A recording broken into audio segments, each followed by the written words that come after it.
قرآن حکیم نے بھی سورہ آل عمران کے آخری رکوع میں ذکر کو سب سے پہلے اور سب سے اہم عامل کی حیثیت سے شمار کیا ہے۔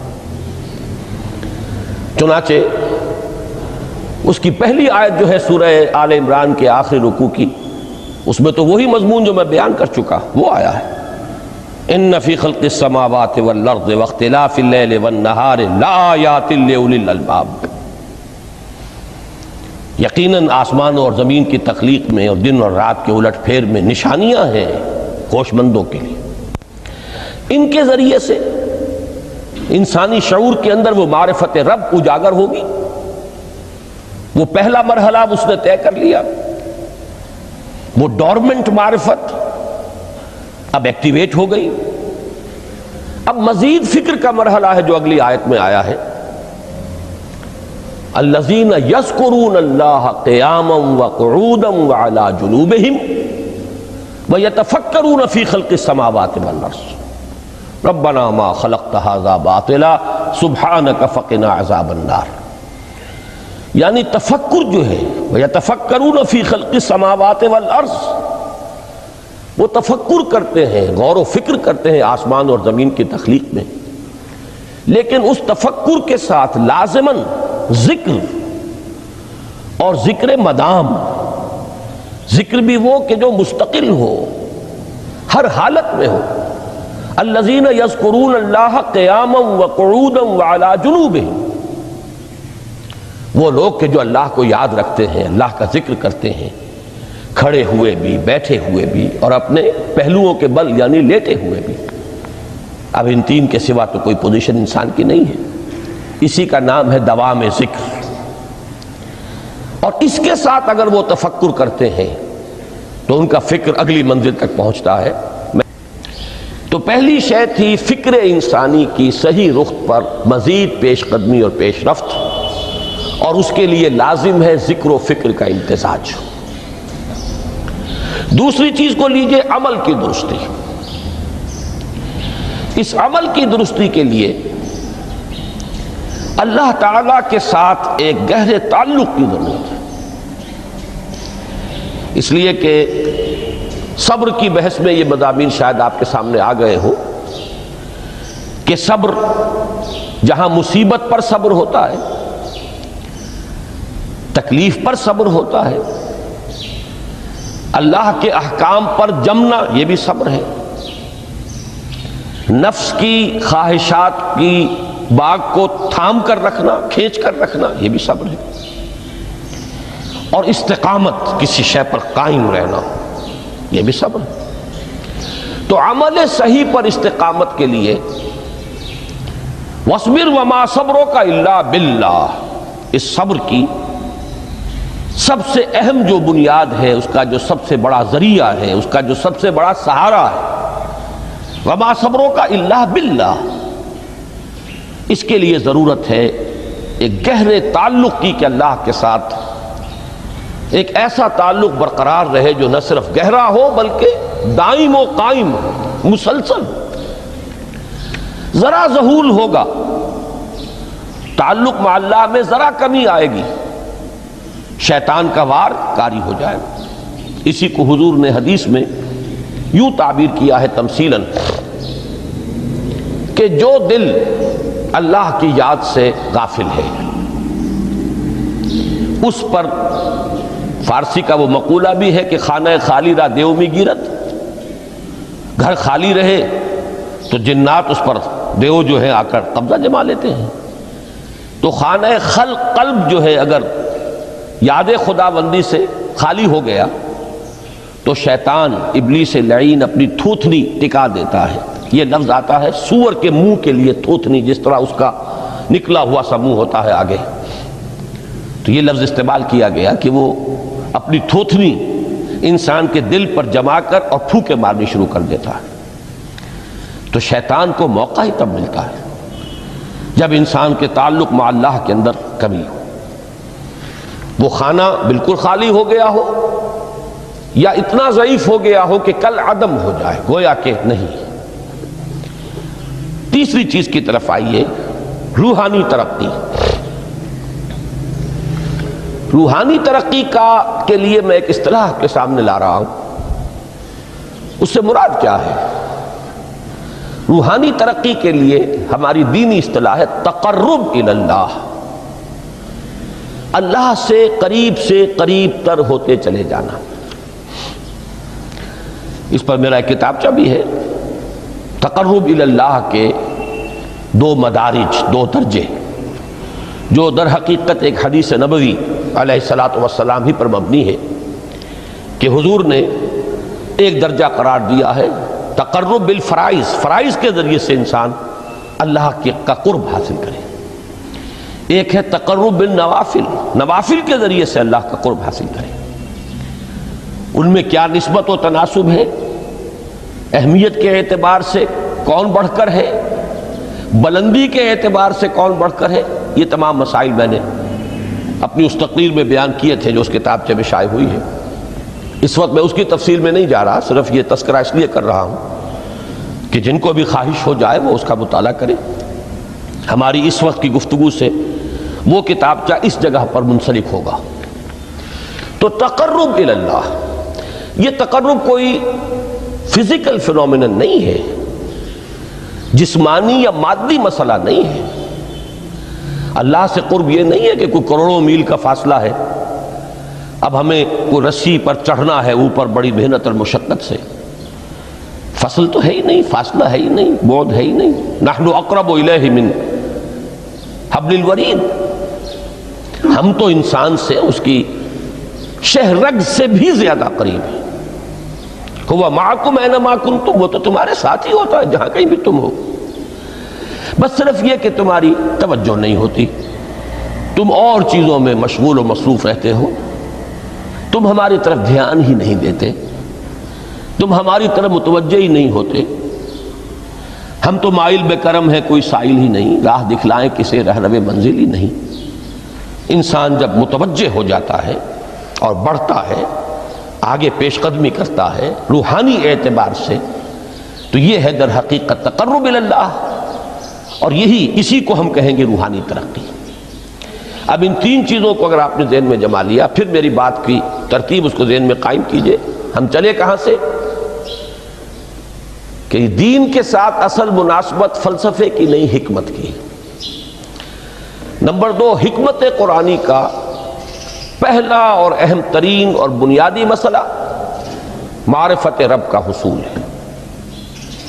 اس کا نتیجہ شکر خداوندی ہے، اس کا ذریعہ آیات آفاقی، آیات انفسی، اور سب سے بڑھ کر آیات قرآنیہ ہیں جو الذکر ہے، جو تذکرہ ہے، جو ذکرہ ہے۔ لیکن اس پہلے مرحلے کو اگر کوئی انسان بفضل ہی تعالی، اللہ کے فضل و کرم سے طے کر لے، اب اس کے سامنے 3 مسئلے، فکر کی مزید پیش رفت، مزید پیش قدمی صحیح رخ پر، اس کے لیے ذکر اور فکر دونوں کا امتزاج لازمی ہے۔ فقر قرآن اختلاط ذکر و فکر۔ الذین یذکرون اللہ قیاما وقعودا وعلی جنوبہم ویتفکرون فی خلق السماوات والارض۔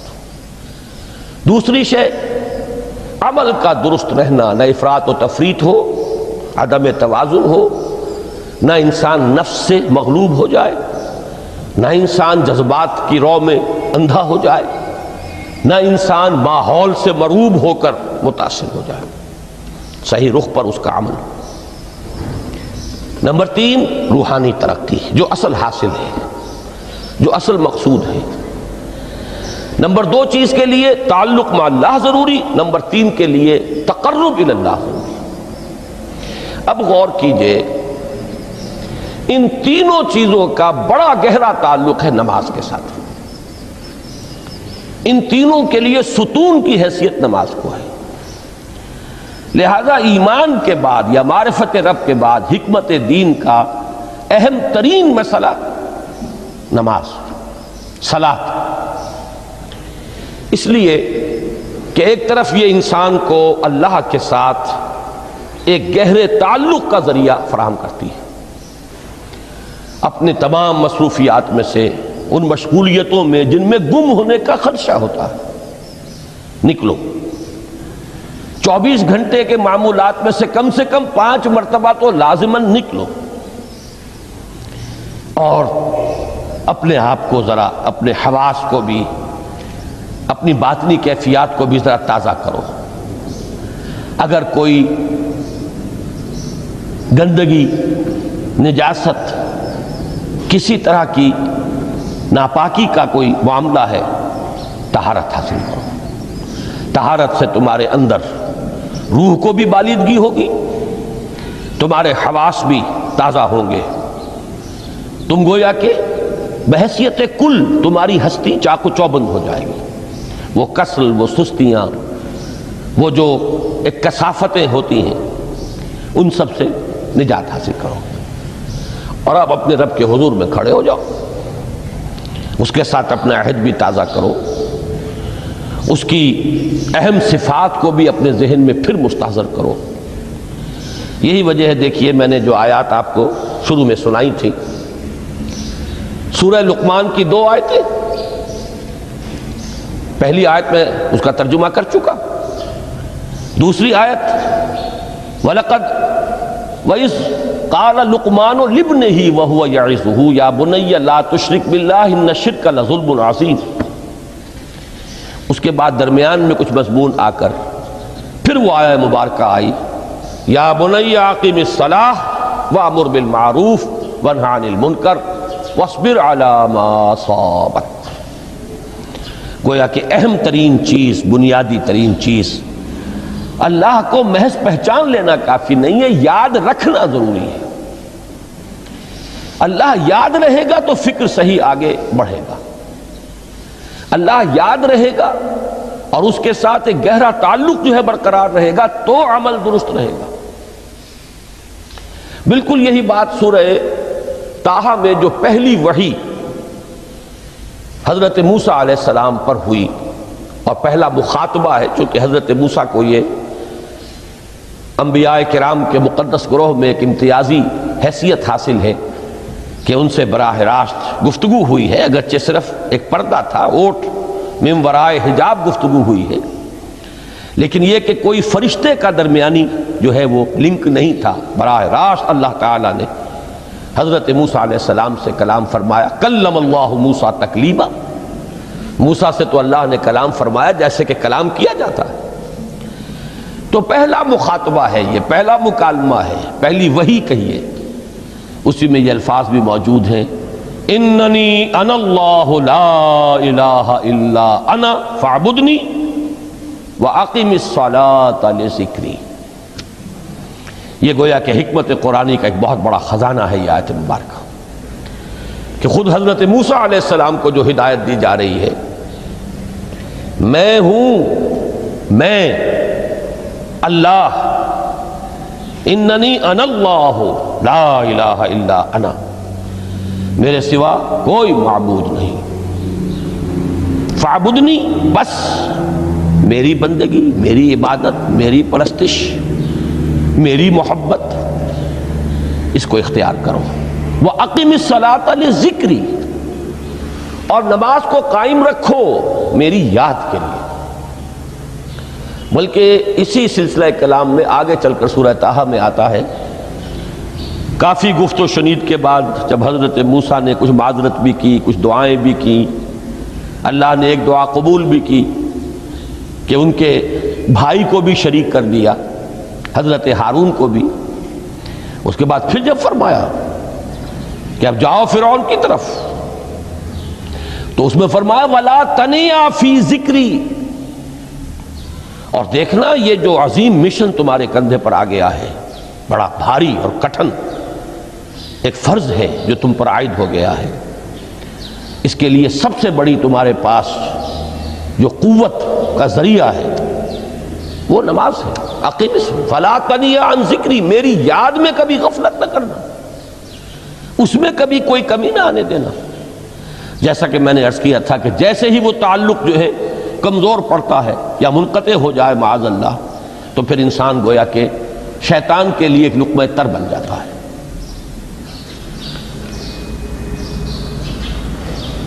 اب آپ غور کیجئے، تیسری شے تقرب الی اللہ، اس کے حوالے سے بھی جو فرائض اور نوافل کی بات ہے اس کو اس وقت ذہن سے نکال کر یہ سمجھیے کہ اس میں نماز کا کیا مقام ہے، اس لیے کہ نماز فرض بھی ہے، نماز نفل بھی ہے، وہ تو ان دونوں میں شریک ہو جائے گی۔ اب اس کو لفظ صلاۃ کے حوالے سے آپ ان دونوں چیزوں کو سمجھیے۔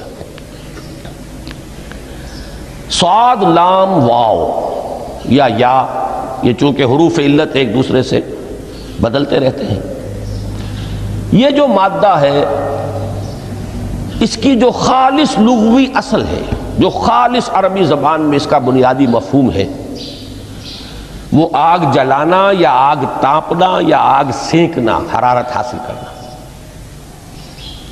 لہذا بار بار آتا ہے جہنم کے ذکر میں، اسلوہا، اب جلو اس میں، تاپو اس کو، یہ سینکے گی تمہیں۔ بلکہ تفتلون کا لفظ آیا ہے حضرت موسیٰ کے کلام میں، جب وہ گئے تھے کوہ طور پر، جب پہنچ گئے تو تھے آگ تک کی تلاش میں، لعلکم تستلون، تو اپنے اہل خانہ سے یہی کہا تھا کہ مجھے کہیں وہ روشنی نظر آ رہی ہے، غالباً کوئی وہاں سے آگ مل سکے گی، ورنہ یہ کہ کوئی رہنمائی کو رستہ مجھے مل سکے گا، میں وہ آگ لے آؤں گا، کوئی چنگاری وہاں سے لے آؤں، لعلکم تستلون، تاکہ تم، اب یہ اصطلاح در حقیقت باب افتعال ہے، اور یہ تے یہاں پر توئے کی شکل اختیار کر گئی، تا نے توبن کی صورت اختیار کی صاد کی وجہ سے۔ بہرحال اس کا سب سے بنیادی مفہوم جو ہے وہ ہے تاپنا، سکائی حاصل کرنا، حرارت۔ اس کے حوالے سے سمجھ لیجئے کہ سب سے بنیادی تعلق اس کا جو ہے وہ روح کے ساتھ ہے۔ روح میں محبت خداوندی کی آگ اگر ٹھنڈی پڑ گئی ہو، اگر محبت خداوندی کی حرارت میں کمی ہو رہی ہو، تو اس کو اثر نو، جس کو کہ میں آج سوچ رہا تھا تو ایک لفظ ذہن میں آیا کہ جیسے بیٹری اس کو ریچارج کیا جاتا ہے، اسی طریقے سے روح کے اندر محبت خداوندی کی اس حرارت کو اثر نو تازہ کرنا، یہ ہے در حقیقت نماز کا اصل مقصد۔ اس لیے کہ اس لفظ کا بنیادی مفہوم، اصل لغوی مفہوم تو یہ، اگرچہ اس کا سب سے زیادہ کثرت سے جو استعمال ہوتا ہے، اور لفظ صلاۃ جس سے در حقیقت جس تصور پر مبنی ہے وہ ہے اقدام، کسی کی طرف متوجہ ہونا اور پھر دعا۔ صلاۃ کا سب سے قریبی مفہوم لفظی جب بیان کیا جائے گا، اس سے مراد، اس کے معنی، تو دعا اس میں اہم ترین ہے۔ کسی کی طرف توجہ کرنا، مناجات کرنا، گفتگو کرنا، مخاطبہ، مکالمہ، دعا، یہ در حقیقت صلاۃ کا سب سے بڑا اصطلاحی مفہوم ہے۔ لیکن جو اس کا مادہ ہے، صاد لام واو یا صاد لام یا، اس کا اصل مفہوم جو ہے وہ تاپنا، حرارت حاصل کرنا۔ تو ان دونوں کے حوالے سے عرض کر رہا ہوں، وہ تاپنا اور حرارت حاصل کرنا وہ ہے روح کے اعتبار سے۔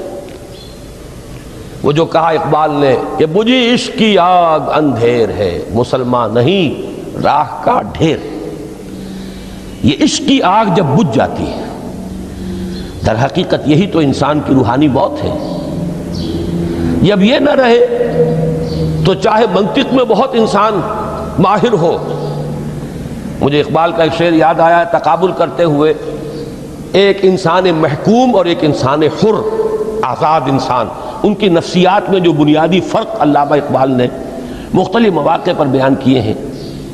محکوم ہے بیگانہ اخلاص و مروت، ہر چند کے منطق کی دلیلوں میں ہے چالاک۔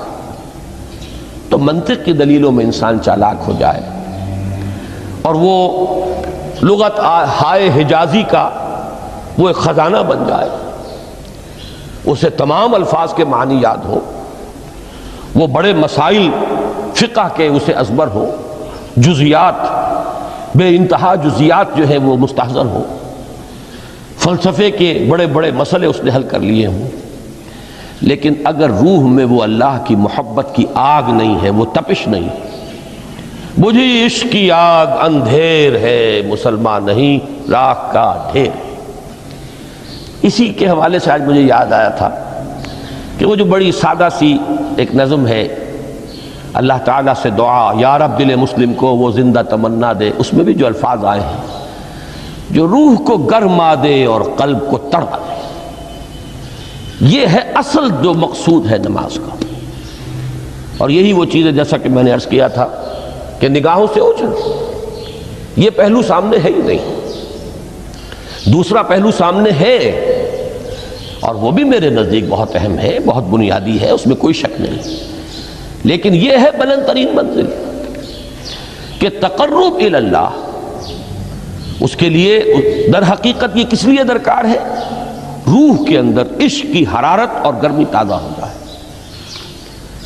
بسا اوقات یہ اندر دب جاتی ہے، جیسے انگارہ ہوتا ہے آگ کا، اس کے اوپر خاک اور راکھ آ جاتی ہے، اندر کچھ ہوتی ہے، آگ دبی ہوئی سمجھ، آگ بجھی ہوئی نہ جان، اس دبی ہوئی آگ کو پھر ایک شعلہ بنانا، پھر اس کے اندر ایک حیات تازہ پیدا کرنا، یہ ہے نماز کا اہم ترین اور بلند ترین مقصد۔ لیکن اس کے ساتھ ہی اس نماز میں ذکر ہونا، اس کا یہ ذکر ہے، اور ذکر کی جب میں فہرست بیان کیا کرتا ہوں بہت سے حضرات کے سامنے ہوگا کہ ذکر کا در حقیقت مفہوم ہے استحضار اللہ فی القلب۔ ہمارے ہاں غلطی سے جو ذرائع ذکر ہیں انہیں ذکر قرار دے دیا گیا ہے۔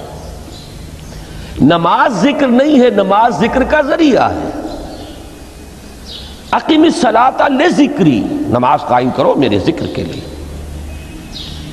یہ اللہ اللہ کہنا یا ادعیہ معصورہ جو حضور صلی اللہ علیہ وسلم کی مسنون دعائیں ہیں، انہیں اپنے تمام معمولات دنیاوی کے ساتھ ساتھ ان دعاؤں کو بھی انسان پڑھتا رہے، اللہ سے دعا کرتا رہے، یہ تمام ذرائع ذکر ہیں۔ سبحان اللہ الحمدللہ الحمدللہ، اس کا آپ ورد کیجئے، یہ بھی ذریعہ ذکر ہے۔ حقیقت میں ذکر ہے استحضار اللہ فی القلب، اللہ کو دل میں لے آنا، اللہ کو دل میں حاضر کر لینا، اصل میں تو ترجمہ ہوگا، لیکن حاضر جاننا، یہ کیفیت جو ہے انسان کو حاصل ہو جائے۔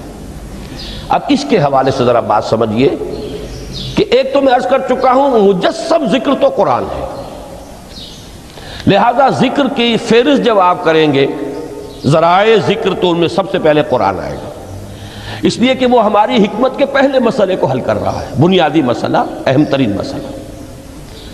دوسرے نمبر پر ذکر جو ہے، اب اس کے لیے کچھ اصطلاحات جو میرے مختلف دروس میں شاید آپ کے سامنے بعد میں آئیں یا پہلی آ چکی ہوں، ان کے حوالے سے میری بات سمجھیے۔ ایک ذکر غیابی ہے، تھرڈ پرسن میں، صیغہ غائب میں اللہ کی یاد کرنا، اللہ اکبر اللہ اکبر اللہ اکبر۔ ابھی اللہ اکبر جو ہے یہ جملہ اسمیہ خبریہ ہے، ایک حقیقت کی تکرار آپ کر رہے ہیں، اللہ سب سے بڑا ہے، اللہ سب سے بڑا ہے، سبحان اللہ سبحان اللہ سبحان اللہ۔ یہ در حقیقت ذکر غیابی ہے کہ آپ اس میں مخاطب نہیں ہیں اللہ سے،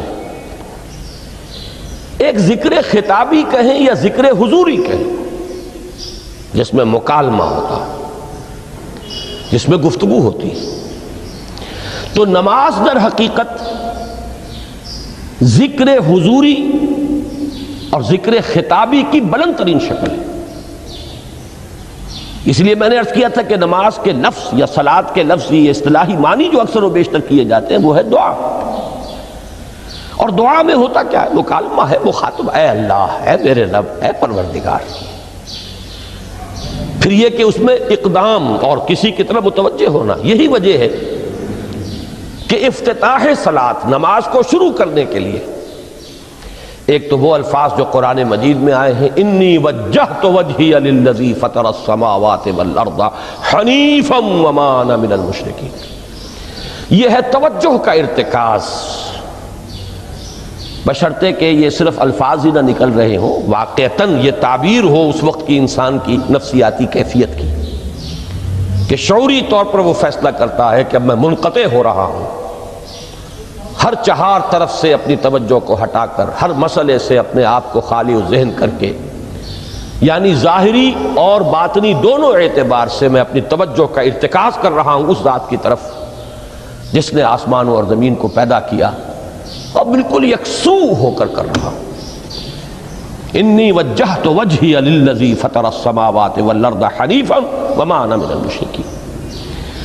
اور دوسری وہ جو دعا جس سے ہم افتتاح کرتے ہیں اپنی نماز کا، دیکھیں اس میں خطاب کا کس قدر اہتمام، وہاں سبحان اللہ نہیں ہے، سبحانک اللہم، پاک ہے تو اے رب ہمارے، وبحمدک وتبارک اسمک وتعالی جدک۔ اب آپ غور کر رہے ہیں، یہ ہے تخاطب، براہ راست مخاطب ہونا شروع ہو رہی ہے۔ تو سب سے پہلی بات تو یہ ہوئی کہ ذکر کی ایک شکل ہے ذکر غیابی، دوسری ذکر حضوری، اور ذکر حضوری یا ذکر خطابی کی بلند ترین منزل، بلند ترین اس کا ذریعہ نماز۔ اس کو ایک پہلو سے اور سمجھ لیجئے، سورہ فاتحہ جب پھر ہم پڑھتے ہیں جسے الصلاۃ کہا گیا ہے، جو لب لباب ہے، خلاصہ ہے، اس میں پھر تدریجاً غیاب سے حضور کی طرف پیش قدمی ہوتی ہے۔ الحمدللہ رب العالمین الرحمن الرحیم مالک یوم الدین، یہ ذکر غیابی ہے، اس میں ابھی خطاب نہیں آیا، یہ وہی جملہ اسمیہ ہے۔ کل تعریف اس اللہ کے لیے ہے جو تمام جہانوں کا پروردگار ہے، مالک ہے، جو رحمان ہے، رحیم ہے، جزا و سزا کے دن کا مختار و مالک ہے۔ اب یہ غیاب سے حضور کی طرف، ایاک نعبد و ایاک نستعین اہدنا الصراط المستقیم، یہ ہے وہ۔ اب پہلے ایک معاہدہ ہے، ایک اقرار ہے، اعتراف ہے، وعدہ ہے، اور پھر دعا ہے، استدعا ہے کہ حضور نے فرمایا، یقول اللہ تعالی، اللہ یہ فرماتا ہے، اسی لیے اس کو حدیث قدسی کہیں گے۔ قسمت الصلاۃ بینی و بین عبدی نصفین، میں نے نماز کو اپنے اور اپنے بندے کے مابین آدھا آدھا تقسیم کر دیا ہے۔ اب یہاں تک تو جملہ ہے اللہ کا، یہ ہے حدیث قدسی۔ اب آگے جو ہے نریشن اس کی جو ہے حضور صلی اللہ علیہ وسلم کی جانب سے ہے، یعنی خبر دے رہے ہیں وہ اللہ کی طرف سے ہی۔ ویسے تو تمام احادیث ہی گویا کہ ہم سمجھتے ہیں انسپائرڈ تو اللہ کی طرف سے ہی ہے، لیکن یہ کہ جہاں صراحت ہو کہ اللہ کہتا ہے وہ حدیث قدسی ہے۔ تو یقول اللہ تعالی قسمت الصلاۃ بینی و بین عبدی نصفین، یہاں تک تو حدیث قدسی ہے۔ اب دوسری عام حدیث ہے، اذا قال العبد الحمد للہ رب العالمین یقول اللہ تعالی حمدنی عبدی، جب بندہ کہتا ہے الحمدللہ رب العالمین، پروردگار کہتا ہے میرے بندے نے میری حمد کی۔ جب بندہ کہتا ہے الرحمن الرحیم، پروردگار فرماتا ہے اثنا علی عبدی، میرے بندے نے میری ثنا کی، بڑی تعریف کی۔ جب بندہ کہتا ہے مالک یوم الدین، اللہ فرماتا ہے مجدنی عبدی، میرے بندے نے میری بڑی بزرگی بیان کی ہے، تمجید کی ہے۔ پھر جب بندہ کہتا ہے ایاک نعبد و ایاک نستعین، اللہ فرماتا ہے ھذا ما بینی و بین عبدی ولعبدی ما سأل، یہ ہے میرے اور میرے بندے کے درمیان۔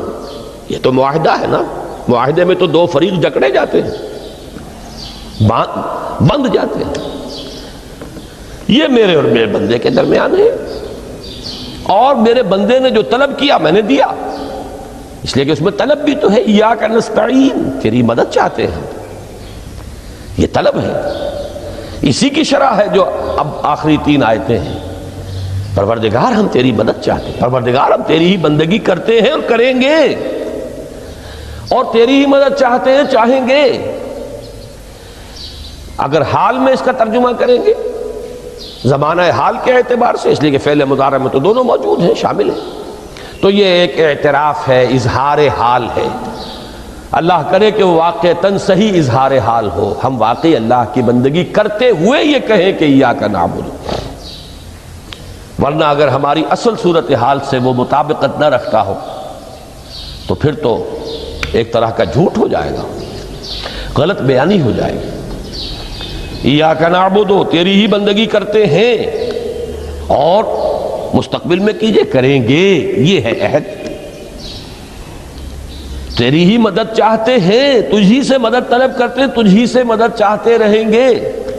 اس کے لیے فرمایا وَلِعَبْدِ مَا سَأَلَ، اور پھر اس کے بعد وہ استدعا ہے اهدنا الصراط المستقیم صراط الذین انعمت علیہم غیر المغضوب علیہم ولا الضالین۔